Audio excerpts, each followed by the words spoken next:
Tal como les va, buen comienzo de semana para todos. Tal como fue anunciado, recibimos a la ministra de Desarrollo Social, a Marina Arizmendi, a quien le agradecemos su presencia. Gracias por venir, ministra. Muchas gracias por la invitación. Un poquito temprano, pero bueno. Sí, es la primera vez de que estoy, hace ya un par de años que estamos acá haciendo las entrevistas y que podemos conversar. Habíamos conversado en anteriores oportunidades, pero nos cuesta salir a madrugar y además tiene una agenda muy apretada, por cierto. Ministra, estamos casi que, por suerte, no parece por la temperatura de hoy realmente, pero uno espera que estemos ya por terminar el invierno, que nos queden pocas semanas de frío. ¿Es muy temprano para hacer un balance de cómo funcionó este año el sistema de refugios y el plan invierno que desarrolla el MIDES, que en su momento tanta polémica se había centrado y que, bueno, a veces desaparece un poco de las noticias, pero en realidad se sigue desarrollando toda la actividad? Bueno, para nosotros es noticia o es tema resolver los 365 días del año. El plan invierno para nosotros es todo lo que tiene que ver con calle, y calle es un problema de todo el año, no solamente de invierno. Naturalmente que en invierno, por las temperaturas, por los riesgos, es un tema que interpela de una manera más fuerte, pero lamentablemente es un problema que no se reduce a los meses de invierno. En ese sentido, nosotros en pocas horas, en pocos días, vamos a hacer una presentación que no es un balance, sino que es, ya habíamos hecho una presentación de lo que llamamos Intercalle. Intercalle son todos los organismos del Estado que trabajamos juntos, articuladamente, cada uno haciendo lo que sabe hacer, en el tema que es las personas que están a la intemperie, porque esa es la definición de calle y ahora le voy a explicar por qué. Entonces, en Intercalle, ¿quiénes estamos? Estamos nosotros en MIDES, que somos los que en general nos conocen más como que estamos en calle. En el caso de Montevideo, porque es uno de los lugares con mayor presencia de personas en calle, está la Intendencia Municipal de Montevideo, la Intendencia Departamental de Montevideo, perdón, ahora los municipios son el tercer nivel de gobierno, con los inspectores, han trabajado siempre en esto. Está ACE, y dentro de ACE, además de la preocupación desde el directorio de este tema, fundamentalmente lo que es salud mental, y ahora voy a explicar por qué, está la Junta Nacional de Drogas, está a su vez el Ministerio del Interior y está el Ministerio de Vivienda. O sea que el problema de la intemperie o el problema de calle abarca una gama de problemas, de situaciones, de demandas que MIDES solo no podría resolver, o salud sola no podría resolver, o interior solo no podría resolver. ¿Por qué? Porque, y eso lo presentamos nosotros, nos hicimos una presentación de Intercalle y dijimos, bueno, ¿de qué nos ocupamos? Trabajamos juntos, pero salud se ocupa de salud mental, porque parte de los problemas que tenemos de calle tienen que ver con problemas de salud mental. La Junta de Drogas trabaja con lo que es adicciones o consumo problemático, ya sea de sustancias o de alcohol, también un componente muy importante de la calle. El Ministerio del Interior ahora tiene una nueva dirección, que es la Dirección Nacional del Liberado, que está Inés Baucero a la cabeza, haciendo un muy buen trabajo en lo que tiene que ver con la persona que sale de la cárcel y que, en general, su destino al salir de la cárcel, si no hacemos algo antes, es calle, porque rompió los lazos familiares, por una cantidad de razones, o porque en el momento no tiene cómo salir. ¿Por qué digo que esto es principalmente en Montevideo y la área metropolitana? Porque es donde tenemos el grueso de personas en esa situación, y las causas por las que está son variadas, por eso la variedad de autores. Hicimos un censo. Eso le iba a decir, usted cuando casi que arrancaba este plan invierno anunciaba que se iba a realizar una especie de encuesta, de tratar de salir a buscar a todas y cada una de las personas que estuvieran en situación de calle para preguntarle los motivos por los que estaba, bueno, en fin. Quería saber un poco si ya se sabe qué es lo que por lo menos de manera primaria arroja ese censo, si se pudo determinar cuánta gente efectivamente está en situación de calle y por qué. Sí, nosotros vamos a hacer justamente en horas, en el correo de esta semana vamos a convocar Intercalle, no solo el MIDES, sino Intercalle, va a convocar a una conferencia de prensa para que nuestros técnicos, aquellos que están de la Dirección de Evaluación y Monitoreo, que son los que prepararon el trabajo y además lo analizaron. ¿Por qué demoramos y fuimos muy cuidadosos en los datos? Porque a ojo de buen cubero, diríamos nosotros, parecería que la población de calle aumentó. También a ojo parecería que la población de calle que tenemos hoy, de ahí estas especialidades que yo señalaba, es otra. Eso es indiscutible, es decir, no tenemos como antes las familias, no tenemos mujeres con niños, nosotros tenemos mujeres con niños, sí, en refugios de 24 horas. Dicho de otra manera, son personas mujeres con niños, que por un cruce de razones que tienen que ver con violencia basada en género fundamentalmente, tienen que ver con pobreza, tienen que ver con el venir de un proceso de institucionalización. Digamos, una chica que de niña estuvo en el INAU porque por razones estuvo judicializada, porque la familia no estaba, el juez resolvió que no estaba en condiciones de atenderla, o porque hubo abandono, o porque hubo maltrato, o lo que sea. Entonces hay todo un periodo de institucionalidad, o sea, de no haber vivido con su familia. En general, si no se hay un proceso de inserción, que en eso estamos trabajando, en algún momento la tenemos nosotros en los refugios de 24 horas. Esas no contamos, si las contamos sí cuando queremos hacer el análisis, pero no contamos como calle, como intemperie. ¿Por qué? Porque están en los refugios. Están 24 horas en los refugios con los niños van a la escuela, van al CAIF, van al liceo. Es decir, y estamos trabajando para sacarlas del usted dice, ministra, que no hay refugio. ninguna madre en calle con niños. Le digo, por ejemplo, nos pasó a nosotros un sábado aquí en el Centro Monte Carlo de Noticias, que nos llamaran insistentemente por una situación dada en un barrio de Montevideo X, no importa. Fuimos, es verdad que concurrió al poco rato la gente del MIDES y que la situación esa se solucionó.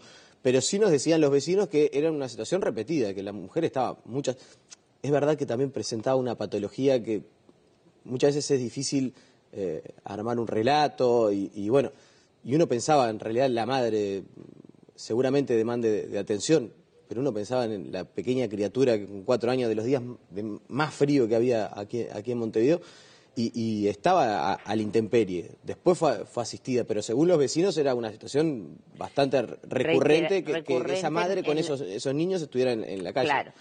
Bueno, por eso digo, esa es otra cosa. Es decir, para entender lo que nosotros decimos calle, ¿por qué separamos a las mujeres con niños? Porque si hay una mujer con niños, usted dice, llegaron, el equipo del MIDES llegó, nos aparecen en la puerta del MIDES, entonces, en general, atrás de esa mujer con niños hay redes familiares o hay familia o hay algún lugar donde quedarse. Casos que yo he atendido personalmente, porque llego y me los encuentro, ¿verdad? Entonces, son que la pareja se fue ese día y no pagó la pensión donde vivían juntos y la dejó con los niños y el dueño de la pensión los echó, se quedó con las cosas, los echó y aparecen en la puerta del MIDES. O sea, de estos casos sí, claro, porque nosotros tenemos cerca de 500. Ahora tenemos un poco menos, pero vamos en torno a los 500 mujeres con niños que están en refugio de 24 horas. Y que cuando no tenemos lugar, terminamos alquilando piezas de pensión. O sea que esa respuesta se da, y se da inmediata. Lo que después viene todo un trabajo, por eso yo digo ahora, el trabajo que nosotros necesitamos hacer, que nos proponemos hacer en este año, un comienzo, no digo que lo vayamos a resolver, pero un comienzo, porque no es complejo, es multidisciplinar, es buscar cómo esas mujeres con esos niños, es decir, una mujer, madre con niños, a un apartamento o a una casita, con acompañamiento del equipo MIDES, igual que tienen el refugio, pero no es lo mismo vivir sola con sus niños. En muchos casos hay que ayudarla a pensar cómo es la semana, cómo son las compras de la semana, cómo distribuir y cómo cocinar para que las cosas rindan, el ritmo de levantarse, el niño a la escuela. Va a haber mujeres que las vamos a tener que acompañar toda la vida, que por esos niños que usted decía recién, precisamente. ¿Por qué? Porque esos niños van a repetir el ciclo. Sin duda, en primer lugar, ese niño al otro día cuando va a la escuela, ¿cómo va a ser su comportamiento? ¿Cómo va a ser su capacidad de aprendizaje? Sí, tenemos la suerte que vaya a la escuela. Los que están en los refugios van todos al Sí, ustedes los que están en los refugios sí, pero esta situación, por ejemplo, que la recuerdo patente. Bueno, y ahí tenemos otros mecanismos de atención. En estos casos tenemos otros mecanismos. Tenemos los equipos de atención familiar, ETAF, que se hacen junto con INAU. Entonces son familias que nosotros acompañamos, con toda una serie de metas que van desde sacar la cédula hasta conseguir una inserción laboral o educativa, la atención de los niños de salud, el seguimiento, es decir, esto, buscar un techo. En los casos que esto es por violencia basada en género, violencia doméstica, violencia de género, es una de las causas de mayor expulsión de la mujer del hogar con sus hijos. ¿Por qué? Porque aunque la casa sea de ella, el que se queda es el violento. Nosotros ahora con el Ministerio del Interior vamos a expandir a 4 departamentos más el tema de las tobilleras, porque también con tobilleras hemos comprobado que el seguimiento con la tobillera, nosotros atendemos como MIDES, tenemos servicios de atención para la mujer, para que elabore, pero para el varón también. ¿A qué otro departamento se va a extender? Se va a extender a Soriano, tenemos en Maldonado, se va a extender a Flores, a Florida, a Durazno. Es decir, ahí están 4. Son departamentos donde vuelven. ¿Por qué? Porque no es poner la tobillera y seguirlo en la pantalla, eso lo hace interior. Ahora, ¿qué hacemos nosotros? Nosotros trabajamos con la mujer por un lado y con el varón por el otro. Porque el varón tiene que trabajar su violencia. Para que estén juntos o no, eso es otro problema, no es un problema nuestro. Lo que es nuestro es un problema de que ese varón sea capaz de manejar su masculinidad y sea capaz de resolverlo no de manera violenta. Seguramente con él también fueron violentos. Ministra, usted mencionaba un plan de generar un hogar. Eso es lo que van a hacer, generar un hogar para las mujeres que estén con hijos, que estén en situación de intemperie. Estoy siendo correcto en el término en el manejo de los términos. ¿Tiene una estimación de cuántos hogares se pueden llegar a crear, por lo menos en esta primera etapa, en este primer año, que me imagino debe ser un plan, una especie de plan piloto para ir evaluando? Bueno, en este año, si sale todo como tenemos pensado, serían 6 familias, que es un refugio entero, ¿no? 6 familias pueden llegar, porque son 6 mujeres con sus niños, puede llegar a ser un refugio entero. Es decir, no que tomo y lo vamos a seleccionar, porque hay algunas que ya están más en condiciones, que tienen de repente un trabajito o que hacen determinadas cosas para un emprendimiento, y entonces ya como que hay también una posibilidad de una salida laboral, porque también tiene que poder autosustentarse, tenemos que ayudarla a que se autosustente. Ahora hablemos de las otras calles, esa es la que vamos a presentar en el censo, de la calle, esa dura. Usted decía que a ojo de buen cubero pensamos que la población que está en la calle, en situación de intemperie, aumentó. ¿Qué arroja ese censo? Eso es lo que vemos, ¿verdad? Si, por lo menos en mi caso, que yo estuve los 5 primeros años y estoy hoy, es otra calle completamente distinta. La del primer quinquenio era el que se había quedado sin casa, el que se había quedado sin trabajo, era fruto de la crisis pura y dura, eran familias enteras en calle que habían sido desalojadas, y que cuando se retoma el tema laboral y se retoma el tema de vivienda, eso se soluciona. Hoy no, hoy lo que tenemos es fundamentalmente varones. Yo no quiero hoy dar cifras porque las van a dar los técnicos y las van a dar muy bien, explicando la diferencia. Una de las primeras diferencias es que nosotros los dos conteos anteriores que hicimos, lo hicimos en el primer gobierno y en el segundo gobierno. En el primer gobierno y en el segundo gobierno hicimos lo que los sociólogos dan en llamar avistamiento, que a mí no me gusta el término, pero bueno, ellos lo llaman así, que es ir a una esquina, ir a una cuadra y mirar y desde la distancia miro y me parece que es un joven, es varón, me parece que está entre tal y tal edad, me parece que sin conocer la situación. Sin conocer la situación. Eso hicimos en las 2 primeras veces. Y esas 2 primeras veces fueron 2 primeras veces que se hizo simultáneo, igual que ahora, o sea, que se salió todos al mismo tiempo por el problema de la movilidad, pero también en una zona más pequeña. Nosotros, por lo tanto, para comparar ahora, tenemos que tener en cuenta que esta zona que abarcamos fue más grande. Entonces, en el propio debate que tuvimos, mirando los resultados y cuando los técnicos de evaluación y monitoreo nos presentaron los resultados, decíamos, bueno, pero podemos asegurar que no son los mismos, eso lo tenemos claro, porque sabemos cómo se llaman, sabemos qué problemas tienen, porque cuando hacemos contacto podamos llevarlo o no al refugio, nosotros tenemos datos, ¿no? Pero en esta oportunidad lo que se hizo fue una entrevista. Lo primero que llama la atención es que la enorme mayoría, por lo menos creo que llama no tanto a nosotros que trabajamos directamente, pero para la gente en general llama la atención que la gente se prestó a la entrevista. Se prestó, algunos de los muchachos y muchachas trabajadores del MIDES que salieron esa noche de voluntarios al censo decían, a mí si viene un desconocido y me pide la cédula, ¿no? Con buenos modos, con todo como trabajan los equipos, dice, pero yo no se la doy. Y la gente, yo digo, una de dos, o nos tienen confianza o están tan entregados que ya le da lo mismo que cualquiera venga, le pregunte cualquier cosa de su vida y le dé la cédula. A lo mejor son las dos cosas, ¿no? Están entregados por un lado y a la vez nos tienen confianza. Quiero pensar que nos tienen confianza. Pero también creo que hay una parte que tiene que ver con que si a usted lo para cualquiera y le pide los datos, le pregunta su vida y qué pasó y cómo vivió su infancia y cómo no creo que... La gente que está en la calle también ve todo, ¿no? Y seguramente... conoce a los equipos también, los equipos fueron debidamente identificados, con sus chalecos, con su identificación, con todo, ¿no? Pero lo que llama la atención es que la mayoría se prestó a contestar, por lo tanto es la primera vez que tenemos datos mucho más precisos de edad, porque tenemos la cédula.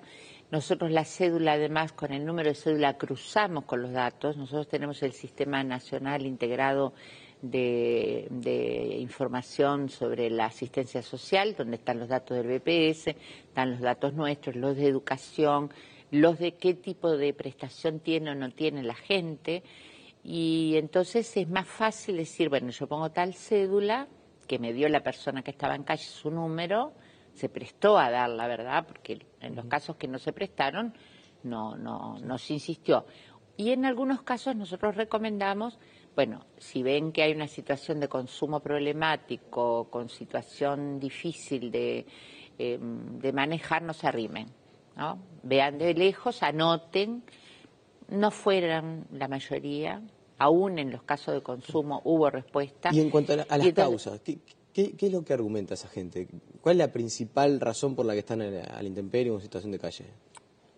Y bueno, la razón, lo que argumentan, por ejemplo, que no van al refugio porque les roban, aunque dicen sí, pero ahora tienen locker, dicen, ¿no? Ahora tienen, porque hay armarios, hay cosas para guardar.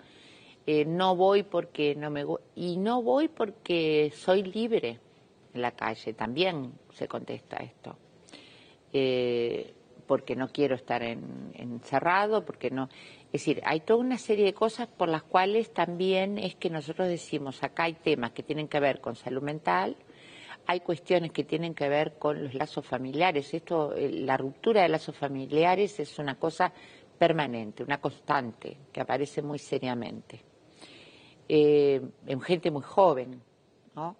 A pesar de que yo creí que íbamos a encontrar más gente más joven, estuvo más en la franja, los 30 y pico a 40 y pico, pero estamos hablando de gente joven.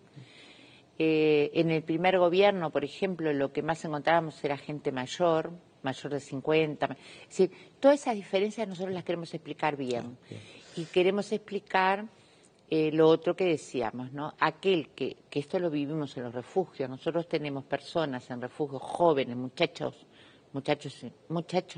en general, varones, porque mujeres son muy pocas. Tenemos varones, jóvenes, que mantienen el vínculo con la familia, pero la familia sabe que están en el refugio.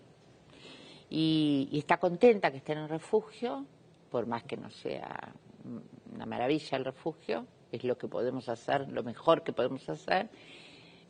No es el ideal para vivir, naturalmente que no, pero son chicos que estuvieron con grandes dificultades de relacionamiento familiar fruto de consumo, y que por lo menos para la familia, saber que duermen bajo techo, cuidados y que se alimentan todas las noches. En cierta manera es una tranquilidad. Es una tranquilidad. Ministra, la última, lamentablemente se pasó muy rápido la entrevista, profundizamos mucho sobre este asunto que fue muy, sí, fue muy interesante. Usted tiene que ir para la torre ejecutiva. Pero también me parece que es algo bueno que se sepa que el MIDES realiza. ¿Cómo viene la tarea esta de lograr que aquellos niños que terminan la escuela y quizás por una razón determinada que no se sabe bien cuál es, no comienzan el liceo? Está todo el tema de la educación no formal, me consta discusión en la interna del gobierno. ¿Qué le podemos decir a la gente en torno a la tarea que realiza el MIDES y qué pasa con esos niños que desaparecen del sistema educativo cuando terminan la escuela y ni siquiera ingresan al liceo? Bueno, ahí en eso nosotros, como siempre, porque es lo que dice la ley que tiene que hacer el MIDES, ¿no? El MIDES nace no por el plan de emergencia, siempre dijimos, el plan de emergencia no precisaba un ministerio. Nace para articular y coordinar las políticas sociales de todo el país. Políticas sociales es vivienda, es salud, es educación, es trabajo, ¿verdad? Previsión social, economía. Y nosotros ahora estamos trabajando junto con ANEP en un trabajo muy bueno, en un trabajo muy consustanciado, muy de colectivo, de trabajar raudamente, no mientras un expediente viene un expediente, sino siguiendo juntos el tema, en lo que es, arrancamos trabajando con los chicos que en 2015 terminaron sexto año, y en marzo no estaban aparentemente no estaban en ningún establecimiento, ni enseñanza media, es decir, ni pública ni privada, parecía, y que no estaban ni en el liceo ni en la UTU. ¿Cuántos son esos chicos? Bueno, depende. En aquel momento estábamos hablando de unos 2.000 y algo, la cifra gruesa que entró. Pensemos que generacionalmente tenemos 45.000, 47.000 niños que nacen por año, o sea que las generaciones lectivas tienen que... Pero cuando fuimos, porque la ventaja que el MIDES tiene en todo el país, el MIDES nació descentralizado, entonces nosotros dijimos, bueno, todo el MIDES a buscar a estos muchachos y muchachas, y fuimos a buscarlos. Se hizo la entrevista con las familias, con los niños, entonces ahí tuvimos que un 40 y tanto % estaban en pequeños colegios que hoy ya lo estamos resolviendo. Ahí detectamos que el que va a un pequeñísimo colegio en una localidad medio perdida no figura como que está haciendo secundaria, aunque esté haciendo un liceo, pero no tiene, porque ese colegio no tiene los medios, en fin, ahora esto se está resolviendo informáticamente, porque en este mundo de hoy con la informática es muy fácil, y a su vez en los demás casos tenemos muchas niñas de sexto que se quedan cuidando a la familia, de ahí el sistema de cuidados, de ahí la necesidad de que las mujeres y las niñas y las adolescentes y las adultas no seamos las cuidadoras, sino que tenga un sistema, el país, que permita cuidar, el derecho al cuidado. Muchas niñas que, en el caso de las niñas fundamentalmente, son las que se están haciendo cargo del hogar. Y después encontramos también muchos chicos que dicen, bueno, pero la familia dice, y el niño por supuesto también, dice, a mí la cabeza no me da. ¿Y cómo que no te da? ¿Y quién te dijo que no te da? ¿Y de dónde sacaron que no le da? Entonces ahí aparece toda una serie de... Cada uno de nosotros aprende distinto.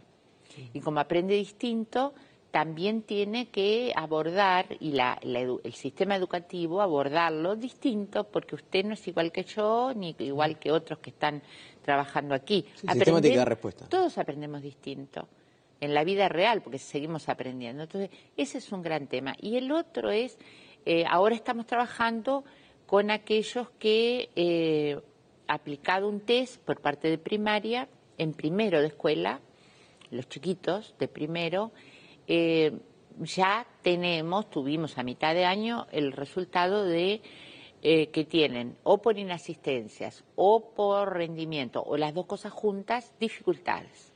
Aparecen luces rojas. Bueno, vayamos a la casa, primero cruzamos.